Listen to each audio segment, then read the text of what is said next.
Hello everyone. आज के इस वीडियो में हम जानेंगे फरवरी 2021 के लैंडमार्क केसेस के बारे में। तो पहला केस है Ram Vijay Singh versus state of Uttar Pradesh. इस केस को शुरू करने से पहले हम समझते हैं कि ओसिफिकेशन टेस्ट क्या होता है। ये एक तरह से प्राइमरी टेस्ट है to determine age. Age determination यानी कि आपकी उम्र कितनी है उसको पता लगाने के लिए ossification test is the primary test.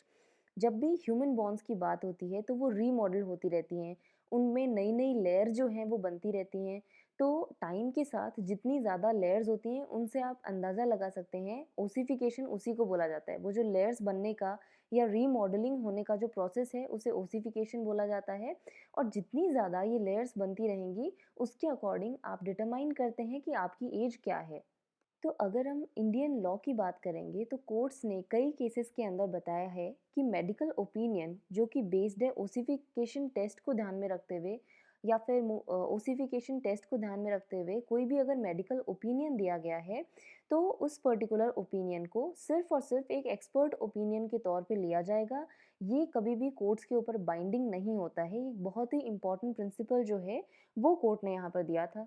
तो ओसिफिकेशन टेस्ट जो है वो सोल क्राइटेरिया नहीं होता एज डिटर्मिनेशन के लिए।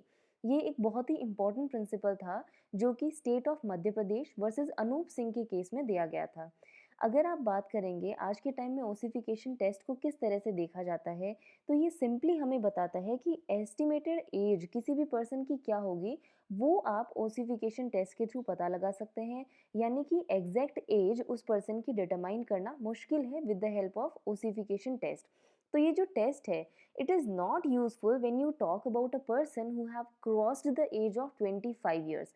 जब भी 25 से 27 साल की उम्र में कोई पर्सन आ जाता है तो उसके बाद में एज डिटरमाइन करना बहुत ज़्यादा मुश्किल हो जाता है। एंड इसका मेन रीज़न क्या होता है, क्योंकि नॉर्मली क्या होता है कि 25 साल के बाद में जो भी बोन्स होती हैं वो कम्प्लीटली ऑसिफाई हो चुकी हैं एंड स्केलेटन ग्रोथ जो है वो एक तरह से आपका रुक जाता है लाइक नियर अबाउट 25 ईयर्स। तो उसके बाद में इस चीज़ को डिटरमाइन करना मुश्किल है और इसीलिए ओसिफिकेशन टेस्ट जो है ये सोल क्राइटेरिया आप नहीं रख सकते हो एज डिटरमाइन करने के लिए। इस पर्टिकुलर केस में भी यही जजमेंट दिया गया था कि ओसिफिकेशन टेस्ट जो कि कंडक्ट करवाया गया है 40 टू 55 ईयर्स एज के किसी पर्सन पे, तो उसके थ्रू आप ये डिटरमाइन नहीं कर सकते हो कि जिस दिन क्राइम कमिट किया गया था उस दिन वो पर्सन जुवेनाइल था या नहीं था। अब हम इस केस के थोड़े फैक्ट्स जान लेते हैं। तो इस केस में मेनली एक एप्लीकेशन आई थी, एक कन्विक्शन हुआ था under section 302 and this section read with section 34 of Indian penal code. यानी मर्डर का पनिशमेंट जो कि सेक्शन 302 में है एंड उसके साथ कॉमन इंटेंशन की बात की गई है सेक्शन 34 में। तो इन दोनों से रिलेटेड एक पर्सन को कन्विक्ट किया गया था। एंड यहाँ पर क्या हुआ कि जो वो पर्सन था उसे, क्योंकि कन्विक्शन हो चुका है तो अपीलांट ने क्या किया, बेल एप्लीकेशन फाइल किया। तो क्योंकि पर्सन किस बेसिस पे बेल एप्लीकेशन फाइल किया गया कि जिस दिन ऑफेंस कंडक्ट किया गया था उस दिन वो पर्सन जुवेनाइल था। तो अपीलांट ने कंप्लीटली रिलाई किया किस किस चीज़ पे, जब उसने एज डिटर्मिनेशन की बात की, उसने जब प्रूव किया कि वो उस टाइम पे जुवेनाइल था कि नहीं था, तो उसके लिए उसने फैमिली का रजिस्टर दिखाया जिसके अंदर उसका बर्थ ईयर लिखा गया था। उसके अलावा पंचायत का आधार कार्ड, ये सारे प्रूफ जो थे वो प्रोवाइड किए गए। हाई कोर्ट ने रेडियोलॉजिस्ट जो था उसकी रिपोर्ट को ध्यान में रखते हुए उसकी एज जो है उसको देखते हुए, जो कि अराउंड 15.5 टू 17.5 ईयर्स दिखाया गया था, उसको ध्यान में रखते हुए बेल ग्रांट कर दिया गया।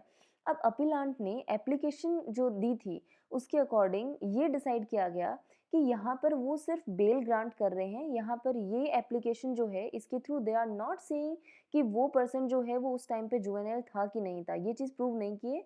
सिंपली उन ग्राउंड्स को ध्यान में रखते हुए उसे बेल दिया गया था। तो इसमें मेन प्रिंसिपल जो हमें यहाँ पर ध्यान रखना है वो ये है कि ओसिफिकेशन टेस्ट जो कि किसी पर्सन पे किया गया है जो 40 टू 55 ईयर्स के बीच में है, वो कोई भी तरह का कंक्लूसिव टेस्ट की तरह आप नहीं रख सकते हैं और उसके थ्रू उस पर्सन की एज डिटरमाइन करना जो है वो कम्प्लीटली गलत होगा। तो इन सारे ग्राउंड्स को देखते हुए कोर्ट ने यहाँ पर ये डिसाइड किया कि 4 वीक्स के अंदर अंदर उनको ये देखना है कि उस पर्सन की जो एज थी या वो पर्सन जुवेनाइल था या नहीं था वो आपको पता लगाना होगा। एंड उसके बाद में विद इन 2 वीक्स जो आपका इस जजमेंट के अंदर या फिर इस पर्टिकुलर केस के अंदर जो फाइनल जजमेंट होगा कि उसको कितना पनिशमेंट देना है या क्या इसके अंदर वो कन्विक्ट है कि नहीं है, so for the same judgement should be given completely within 2 weeks, ये यहाँ पर डिसाइड किया गया था। Now, next case we have is Unitech Limited versus Telangana State Industrial Infrastructure Corporation 2021। इस केस के अंदर मेन इश्यू ये था कि कोई भी अगर आर्टिकल 226 की हम बात करेंगे, आर्टिकल 226 हमें बताता है कि आप रिट फाइल कर सकते हैं बिफोर हाई कोर्ट। ठीक है, अगर आपका कोई फंडामेंटल राइट का वायलेशन हुआ है, कोई भी बेसिक राइट्स हैं या फिर किसी भी तरह के राइट का, कॉन्स्टिट्यूशनल राइट का, स्टैट्यूटरी राइट का अगर वायलेशन हुआ है, so for the same you can go to high court as per article 226। अब अगर कोई भी दो कंपनी है, उनके बीच में कोई कॉन्ट्रैक्ट हुआ था, कोई भी उनका कॉन्ट्रैक्चुअल रिलेशन था जिसके अंदर उन्होंने एक क्लॉज ऐड किया था, दैट इज आर्बिट्रेशन क्लॉज, यानी कल को कोई भी डिस्प्यूट होगा तो for the same we are going to file this particular dispute before the arbitration, so this particular thing is applicable before the state instrumentalities or not। ये था main issue, यानी कि एक कॉन्ट्रैक्ट अगर आपने किया है उसमें आर्बिट्रेशन क्लॉज ऐड किया है जिसके अकॉर्डिंग आप अपने मुद्दे को कोर्ट में नहीं लेकर जाएंगे, आप उसे कहाँ लेकर जाएंगे, किसी आर्बिट्रेटर के पास। तो क्या ये आर्बिट्रेशन क्लॉज हाई कोर्ट्स पर भी एप्लीकेबल है या फिर और कोई स्टेट इंस्ट्रूमेंटैलिटीज़ की बात करेंगे क्या उन पर एप्लीकेबल होगा, for example supreme court, high court या फिर कोई और इंस्ट्रूमेंटैलिटी जैसे कि पार्लियामेंट हो गया, लेजिस्लेटिव असेंबली हो गया, लेजिस्लेटिव काउंसिल हो गया, तो क्या ये उन पर भी एप्लीकेबल होगा। तो इस केस के अंदर सुप्रीम कोर्ट ने ये डिसाइड किया था कि स्टेट और उसकी इंस्ट्रूमेंटैलिटीज़ वो यहाँ पर एग्जेम्प्टेड है, उनके यहाँ पर कोई भी तरह की इस तरह से आप उनको जो है रिमूव नहीं कर सकते हैं, दे आर एग्जेम्प्टेड, वो एक्सेप्शन की तरह आप लेके चलेंगे, कोई भी तरह का बिजनेस डीलिंग क्यों ना हो, कोई भी कॉन्ट्रैक्चुअल रिलेशन क्यों ना हो, इसके परे हमें इन चीज़ों को देखना होगा और स्टेट और उनके इंस्ट्रूमेंटैलिटीज़ पे इस तरह की कोई भी लिमिटेशन आप नहीं लगा सकते हैं। तो इवन इफ आपके कॉन्ट्रैक्ट के अंदर आपने आर्बिट्रेशन क्लॉज ऐड किया है, बट स्टिल आपके पास में ये राइट है कि आप हाई कोर्ट के सामने या सुप्रीम कोर्ट के सामने रिट वगैरह फाइल कर सकते हैं as per article 226 and article 32 of Indian constitution. तो ये जो मेन केस है ये आर्टिकल 226 से डील करता है और इसके अंदर ये बोला गया है कि arbitration clause, even if arbitration clause है, स्टिल हाई कोर्ट और सुप्रीम कोर्ट का जो राइट है वो आप यहाँ पर नहीं छीन सकते।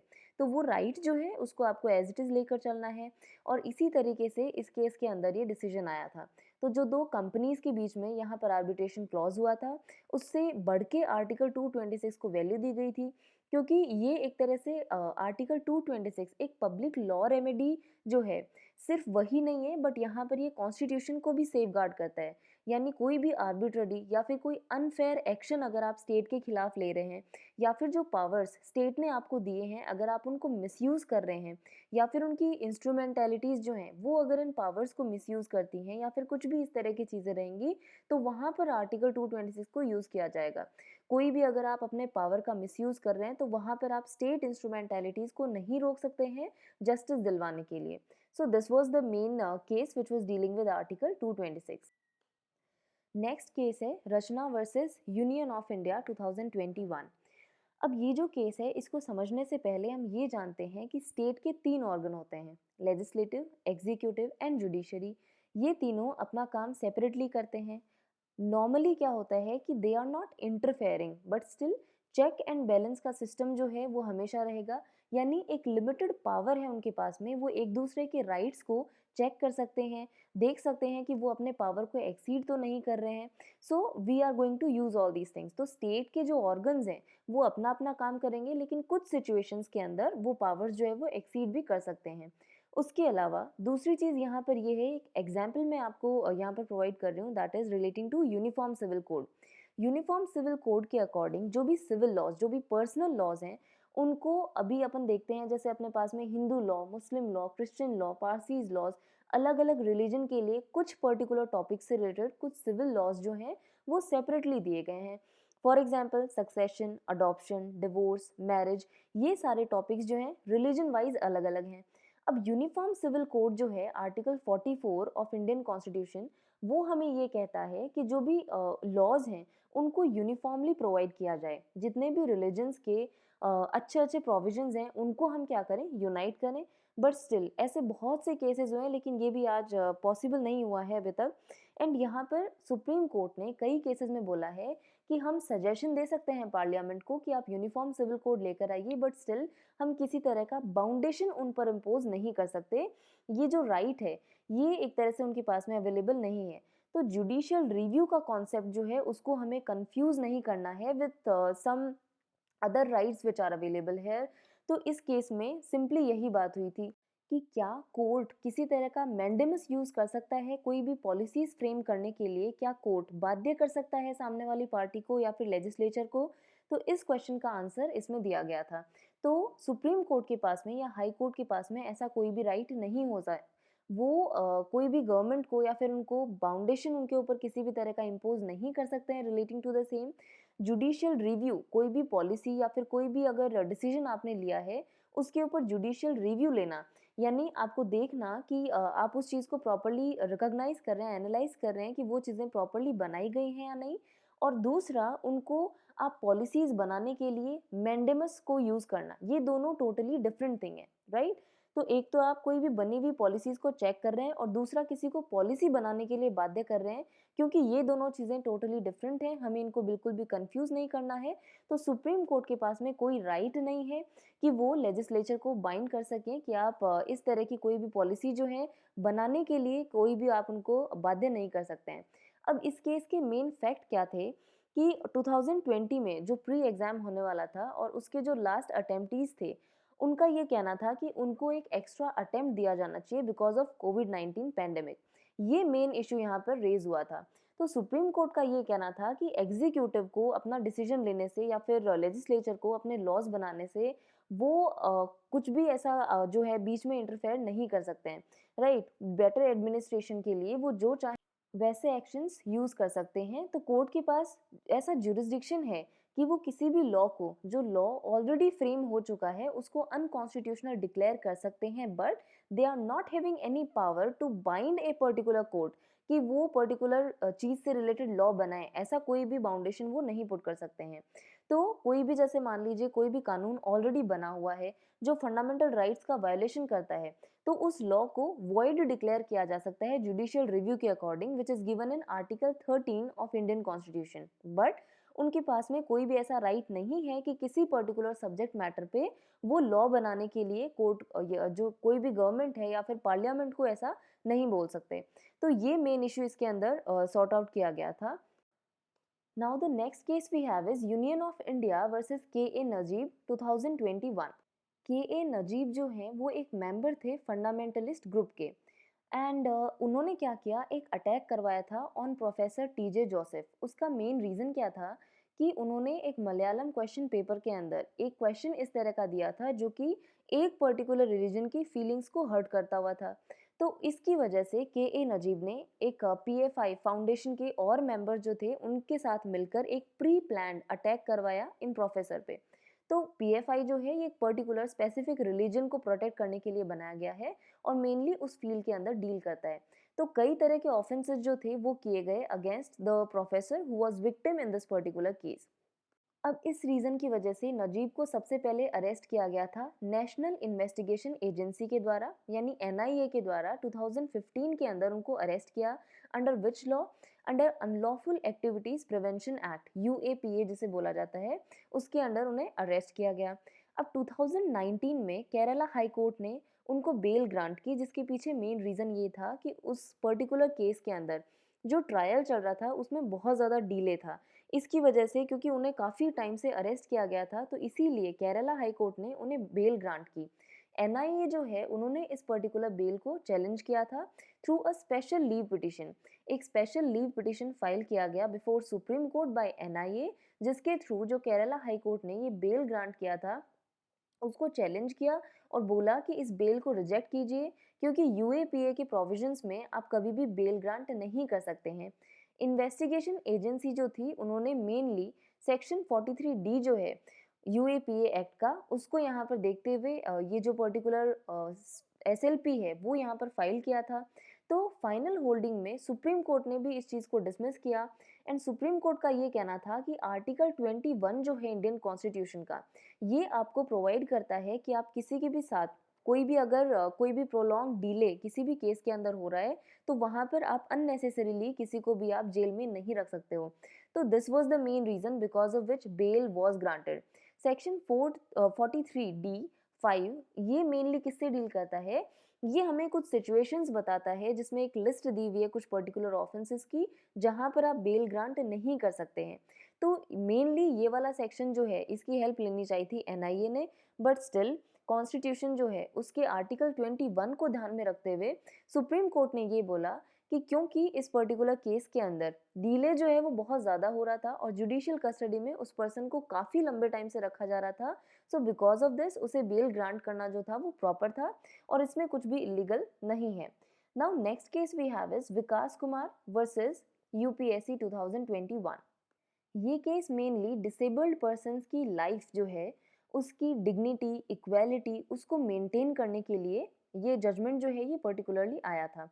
अब सुप्रीम कोर्ट ने ये जो जजमेंट दिया था इसके अंदर ये बोला कि इंडिविजुअल कोई भी पर्सन अगर सफ़र कर रहा है डिस्ग्राफिया से, दैट इज एक तरह से राइटर्स क्रैम जिसे बोला जाता है, यानी कि कोई भी एक डिफ़ॉल्ट है यहाँ पे, while you are writing you are facing some sort of default, तो उसको सीएससी के अंदर इंक्लूड किया गया, यानी सिविल सर्विस एग्जाम के अंदर इसको एक डिसेबिलिटी माना और उसको एक तरह से स्क्राइब जो है वो प्रोवाइड करने के लिए बोला गया। तो ये अफर्म करता है उस पर्टिकुलर पर्सन के राइट्स को, यानी उसकी पोजीशन को, जो डिसेबल्ड पर्सन है उन लोगों की पोजीशंस को और बेटर बनाने के लिए, यानी कि थोड़ा उनको सहूलियत प्रोवाइड करने के लिए ये जजमेंट दिया गया था। कोर्ट ने यहाँ पर बोला कि गवर्नमेंट जो है उसको एक तरह से जो फंडामेंटल प्रिंसिपल्स हैं उनको ध्यान में रखना चाहिए और कई तरह की डिसेबिलिटीज़ को क्योंकि यहाँ पर ऐड किया है, तो इस पर्टिकुलर डिसेबिलिटी को भी यहाँ पर ऐड करना चाहिए, बिकॉज अगर आप ऐसा नहीं करेंगे तो जो rights of person with disability act है 2016 में जिसे फ्रेम किया था उसके प्रिंसिपल्स को आप वायलेट करते हैं। तो ये मेन रीज़न था जिसकी वजह से इस पर्टिकुलर केस के अंदर उन लोगों को भी यहाँ पर सहूलियत दी गई थी। तो ये केस जो है ये मेनली इसीलिए अराइज हुआ था क्योंकि जो विकास कुमार था उसको डिनाई किया गया था, उसको स्क्राइब की परमिशंस को अलाउ नहीं किया जा रहा था, even if he was suffering from writer's cram.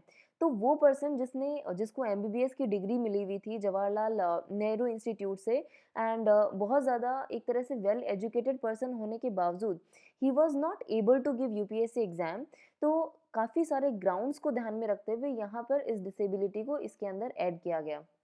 And also mainly जितना भी एक तरह से सब्सटेंटिव इक्वालिटी की अगर आप बात करेंगे, यानी कि इक्वल अपॉर्चुनिटी सब लोगों को प्रोवाइड की जाए, इसको ध्यान में रखते हुए ये पर्टिकुलर जजमेंट आया था।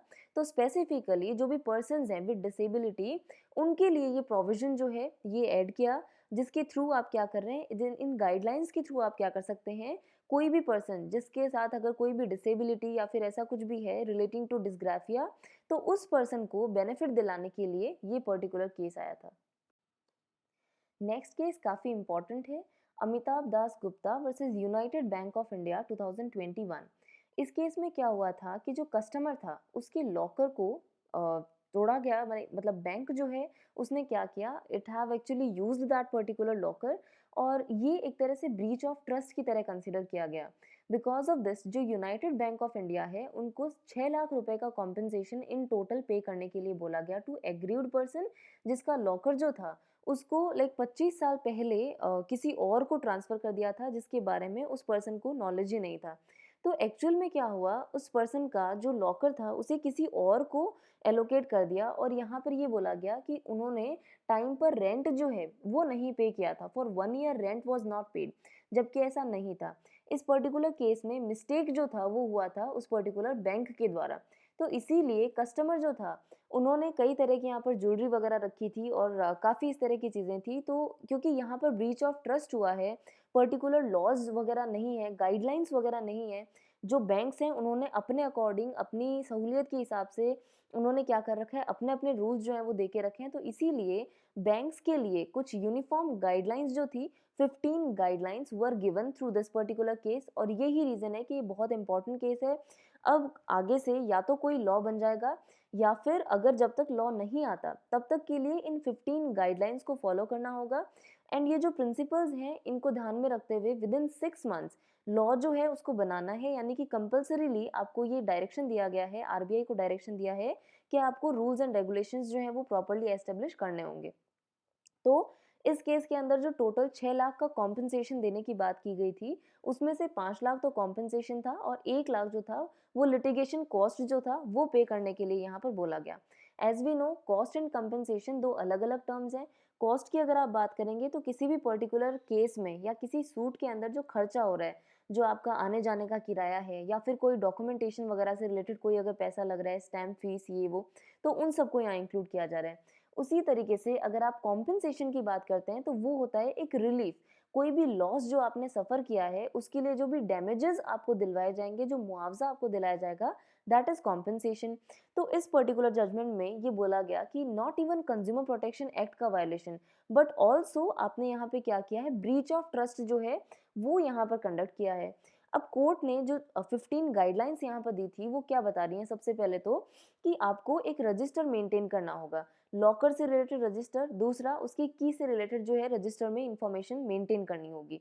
सेकेंडली जो लॉकर है उसका जो रजिस्टर होगा उसको प्रॉपर्ली टाइम टाइम पे आपको अपडेट करना है। कुछ भी अगर चेंजेस होंगे you need to mention those changes in this particular register.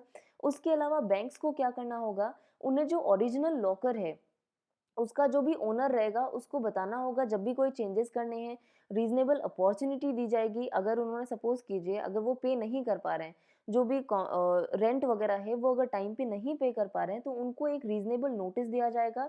According to that वो एक अपॉर्चुनिटी देंगे कि वो अपने आर्टिकल्स को, जो भी ज्वेलरी या फिर कोई और वैल्यूएबल असेट्स अगर उन्होंने वहाँ रखे हैं तो उनको रिप्लेस कर सकें। उसके अलावा एप्रोप्रिएट टेक्नोलॉजी जो है, यानी डिजिटली आपको चीज़ें प्रोवाइड करनी होंगी। लॉकर की इन्फॉर्मेशन जो है वो ऑनलाइन जो है वो प्रोवाइडेड रहे, इसका हमें ध्यान रखना है। उसके अलावा लॉकर की कस्टडी, सपोज कीजिए अगर आपको कोई भी लॉकर होल्डर जो है वो अगर नहीं मिल रहा है, सो इन दैट केस उसका जो भी लीगल हेयर वगैरह जो है उनको आप ढूंढ के और उनको उस पर्टिकुलर चीज़ से रिलेटेड जो भी मतलब एक ट्रांसपेरेंसी मेंटेन करते हुए आप उस लॉकर की इन्फॉर्मेशन या फिर जो भी उसमें वैल्यूएबल असेट्स है उनको उस पर्टिकुलर पर्सन को दे देंगे। उसके अलावा जो पर्टिकुलर टाइम है, डेट है, उन सबको आपको ध्यान में रखना है, कब उस लॉकर को लास्ट टाइम खोला गया था, वो सारी इन्फॉर्मेशन आपको मेंटेन करनी होगी। देन कोई भी लॉकर जो है, उसको बैंक के एम्प्लॉयी उनको टाइम टाइम पर चेक करना होगा कि लॉकर जो है वो प्रॉपर्ली क्लोज है कि नहीं है। कई बार ये रहता है कि लॉकर जो है वो खुला रहने की वजह से वहाँ पर और तरह के ऑफेंसेस होने के चांसेस रहते हैं, तो ये उनकी ड्यूटी रहेगी। देन जो स्टाफ है उसको चेक करना होगा टाइमली कि जो कीज़ हैं उन लॉकर्स की वो प्रॉपर कंडीशंस में है कि नहीं है। बहुत बार ऐसा होता है कि लॉकर एलोकेट कर दिया जाता है लेकिन फिर भी जो कीज़, 2 की जो आप यूज़ करते हैं वहाँ पर उनमें से एक काम ही नहीं कर रही होती है। तो बिकॉज ऑफ दिस फिर से आपको पूरा रजिस्ट्रेशन वगैरह वो सारा प्रोसेस जो है फिर से एक तरह से अप्लाई करना रहता है, because of which you have to face a lot of problems. Then locker जो है उसका पूरा इलेक्ट्रॉनिक सिस्टम आपको प्रोवाइडेड रहे, उसका जो पर्सनल डाटा है, कस्टमर का पर्सनल डाटा किसी भी थर्ड पर्सन को ना दिया जाए। और इसके लिए आर्टिकल अंडर आईटी एक्ट या information act you need to provide like these rules should be followed properly. And जो भी डिजिटल इन्फॉर्मेशंस वगैरह आजकल बहुत इजीली जो है वो आप देख सकते हैं कि कितना इजीली इन्फॉर्मेशंस जो है वो ट्रांसफ़र हो जाती हैं, तो आपको इन चीज़ों का ध्यान रखना है with the help of IT act. Then कोई भी बैंक जो है वो अगर सपोज कीजिए because of any reason if you have to break open the locker, तो in that case you need to see कि उस लॉकर को खोलने से पहले आप लॉज या फिर कोई भी आरबीआई की रेगुलेशंस जो भी अवेलेबल होंगे उनको आपको ध्यान में रखना होगा, उनको फॉलो करना होगा। अगर आप ऐसा नहीं करते हैं तो उसको इल्लीगल माना जाएगा, क्योंकि कंज्यूमर प्रोटेक्शन एक्ट जो है वो क्या बोलता है कि बैंक जो है वो सर्विस प्रोवाइडर है। अगर आपने कोई भी इस तरह की अगर मिस्टेक आपसे होती है तो that is a gross deficiency. उस सर्विस में, उस सर्विस प्रोवाइड करने में आपने कोई भी तरह की डेफिशिएंसी जो है वो कमिट की है, then due notice should be given. As we know कि नोटिस जो है वो कंस्ट्रक्टिव भी हो सकता है, एक्चुअल भी हो सकता है। एक्चुअल यानी डायरेक्टली या expressly you are giving some sort of information, it can be in writing also. And अगर कंस्ट्रक्टिव नोटिस की बात करेंगे तो इनडायरेक्टली इन्फॉर्मेशन इज गिवन है। तो यहाँ पर जो नोटिस दिया जाएगा that should be in writing, यानी कि actual notice should be given to the locker holder एक टाइम पीरियड उसको दिया जाएगा कि इस टाइम के अंदर आपको अपना जो भी वैल्यूएबल आर्टिकल्स हैं वो यहाँ से बाहर करने होंगे। उसके अलावा एक लिस्ट आपको प्रोवाइड करनी होगी in which you need to mention कि what articles were already there in that locker. ये इन्फॉर्मेशंस आपको रजिस्टर में मेंटेन करनी है। तो इस तरह की कई यहाँ पर आप देख सकते हैं कि गाइडलाइंस दी गई थी। You can just go through this, आप यहाँ पर स्क्रीनशॉट भी ले सकते हैं। एंड आरबीआई जो है उन्होंने यहाँ पर उनको ये डायरेक्शन दिया गया कि इन पर्टिकुलर रूल्स को, इन गाइडलाइंस को ध्यान में रखते हुए within 6 months you need to make new rules और रेगुलेशंस जो कि सारे बैंक्स के ऊपर अप्लाई होने वाला है। एंड इसको हम देख सकते हैं कि as like to provide uniformity, एक तरह से समानता लाने के लिए जो बैंक्स हैं सब बैंक्स को ये फॉलो करना होगा और उसके अकॉर्डिंग जो है आगे से बैंक की लॉकर्स वगैरह एलोकेट करना और ये सब चीज़ों का हमें ध्यान रखना होगा। Now the next case we have is Asha John Divyanathan versus Vikram Malhotra 2021। इस केस में मेन इशू ये था कि क्या फॉरेनर्स कोई भी प्रॉपर्टी जो इंडिया में सिचुएटेड है, कोई भी इमूवेबल प्रॉपर्टी, उसको क्या वो ट्रांसफ़र कर सकते हैं, क्या वो डिस्पोज ऑफ कर सकते हैं with the help of sale और मॉर्गेज बिना आरबीआई की परमिशन लिए हुए। तो ये मेन क्वेश्चन जो था इस पर्टिकुलर केस में अराइज हुआ था। यहाँ पे transfer of property, law of contract, इनके मेन प्रिंसिपल्स को फॉलो किया गया है। उसके अलावा जो फेरा लॉ है, that is foreign exchange regulation act जो है, उसके कुछ प्रिंसिपल्स को यहाँ पर देखना होगा। तो मेन इश्यू यहाँ पर क्या है कि इमूवेबल प्रॉपर्टी का ट्रांसफ़र जो कि इंडिया में सिचुएटेड है by foreigners without the information given to RBI whether it is valid और नॉट। तो इस चीज़ के लिए जो फेरा लॉ है दैट इज़ ऑफ 1973, उसके अंदर कुछ प्रोविजंस प्रोवाइड किए गए हैं। तो कोर्ट ने यहाँ पर रूल दिया कि जो ट्रांसफ़र कर रहे हो आप कोई भी इमूवेबल प्रॉपर्टी को जो इंडिया में सिचुएटेड है, किसी फॉरेन नेशनल ने अगर इसको ट्रांसफ़र किया है अंडर दिस लॉ, तो उसके लिए प्रायर अप्रूवल आरबीआई का मैंडेटरी होगा, right? This thing was provided. तो ये सिर्फ डायरेक्टिव नहीं है, यहाँ पर मैंडेटरीली आपको आरबीआई की परमिशन जो है वो लेनी होगी अगर कोई भी आप प्रॉपर्टी ट्रांसफ़र कर रहे हो फॉर दैट। तो ये प्रिंसिपल यहाँ पर दिया गया था। तो इवन इफ डायरेक्टली इस लॉ के अंदर ये चीज़ मेंशन नहीं थी कहीं भी, बट स्टिल सेक्शन 31, 50 उसके अलावा प्रोविजंस जो भी हैं लाइक 47, 50, 63, इन सब को ध्यान में रखते हुए ये बताया गया कि इन लॉज को फॉलो करना है। एंड इनका जो कॉम्बिनेशन है वो आपको ये बताएगा कि it is mandatory to take the permission. अगर आप परमिशन जो है वो प्रॉपरली अगर नहीं ले रहे हैं सुप्रीम कोर्ट से, तो ये सॉरी आरबीआई से, तो फिर ये जो है ये वॉइड माना जाएगा, ये ट्रांसफ़र जो है उसकी कोई भी वैल्यू नहीं रहेगी। तो मेन प्रिंसिपल इसके पीछे क्या है, मेन ऑब्जेक्टिव क्या है कोर्ट का, it actually used policy objectives behind this particular law. जब आप इन सेक्शंस को इंटरप्रेट करेंगे तो यू विल फाइंड कि रिक्वायरमेंट जो है प्रायर अप्रूवल आरबीआई का वो मैंडेटरी है ना कि डायरेक्टरी। ये एक तरह से मैंडेटरी थिंग है, कोई डिस्क्रिशन नहीं है, ये एक डायरेक्शन आपको प्रोवाइड कर रहा है, आपको ये चीज़ फॉलो करनी ही रहेगी। एंड ये एक जनरल पॉलिसी जो है ये बताता है कि स्टैट्यूटरी स्टिपुलेशन जो है वो किस तरह से आप यूज़ करोगे। अगर आपने परमिशन नहीं ली है तो वहाँ पर पेनल्टी भी आपको पे करनी होगी। एंड कोई भी अगर परमिशन आपने नहीं ली आरबीआई से, so in that case penalty can be imposed through these particular sections. उसके अलावा ये जो कॉन्ट्रैक्ट है ये वॉइड होगा, वॉइडेबल नहीं है ये कॉन्ट्रैक्ट जो है ये वॉइड होगा, इट इज़ प्रोहिबिटेड एक्ट। और ये प्रॉपरली एक तरह से वेल एस्टेब्लिश्ड प्रिंसिपल है कि कोई भी कॉन्ट्रैक्ट जिसमें आपने परमिशन नहीं लिया है, क्योंकि यहाँ पर पेनल्टी भी इम्पोज किया गया है, ये कॉन्ट्रैक्ट जो है ये एक्सप्रेसली आपको क्या बताएगा कि ये वॉइड होगा अगर आपने परमिशन नहीं ली। क्योंकि ये पेनल्टी जो है ये इसीलिए दिया गया है ताकि ये प्रोहिबिशन को रोका जा सके।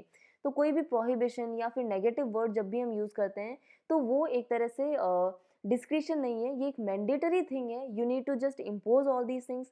तो जब कोई भी पेनल्टी इम्पोज किया जाएगा किसी भी स्टैट्यूट के द्वारा, for what purpose, to prevent some particular act, तो इसका मतलब ये है कि वो जो चीज़ है वो अगेंस्ट दी पब्लिक पॉलिसी है, यानी कि आपने उस चीज़ को प्रोहिबिट किया हुआ है।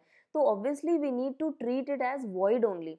तो इवन इफ पेनल्टी जो है ये अगर इम्पोज किया तो उसके अकॉर्डिंग आप इसको एनफोर्सेबल नहीं बताएंगे, but still what you can say कि इन ट्रांजैक्शंस को ध्यान में रखते हुए, इन पब्लिक पॉलिसीज को ध्यान में रखते हुए ये एक्ट क्या माना जाएगा, अनलॉफुल माना जाएगा। सेक्शन 10 जो है इंडियन कॉन्ट्रैक्ट एक्ट का, जिसके अंदर कुछ आपको कंडीशंस बताई हैं जिसमें एग्रीमेंट्स वॉइड, सॉरी एग्रीमेंट्स जो है उन्हें कॉन्ट्रैक्ट बताया गया है, कौन से ऐसे एग्रीमेंट्स होंगे जो कॉन्ट्रैक्ट कहलाते हैं, तो वो एग्रीमेंट्स जिनके अंदर पार्टीज कॉम्पिटेंट हैं, जिनकी कंसेंट जो है फ्री थी, जो लॉफुल ऑब्जेक्ट वहाँ पर था, लॉफुल कंसिडरेशन था, कोई भी पर्सन इंसॉल्वेंट नहीं है या फिर किसी भी वे में उसे एक्सप्रेसली इम्प्लाइडली मतलब लॉ ने बार नहीं किया है, यानी कि वो कॉन्ट्रैक्ट करने में सक्षम है, तो वो सारी कंडीशंस आपको सेक्शन 10 में मिलेंगी। उसके अलावा सेक्शन 23 में बताया गया है कंसिडरेशंस के बारे में। So according to all these principles we can say main crux यहाँ पर क्या है कि कोई भी फॉरेन पर्सनल अगर उसको इंडिया में सिचुएटेड किसी भी इमूवेबल प्रॉपर्टी से रिलेटेड सेल या मॉर्टगेज का ट्रांजैक्शन करना है, तो उससे पहले आरबीआई का अप्रूवल जो है इट इज रिक्वायर्ड एज पर the sections which are there in FERA law, that is section 47, 50 and 63। तो ये मेन प्रिंसिपल जो है वो इस केस में दिया गया था। Thank you all.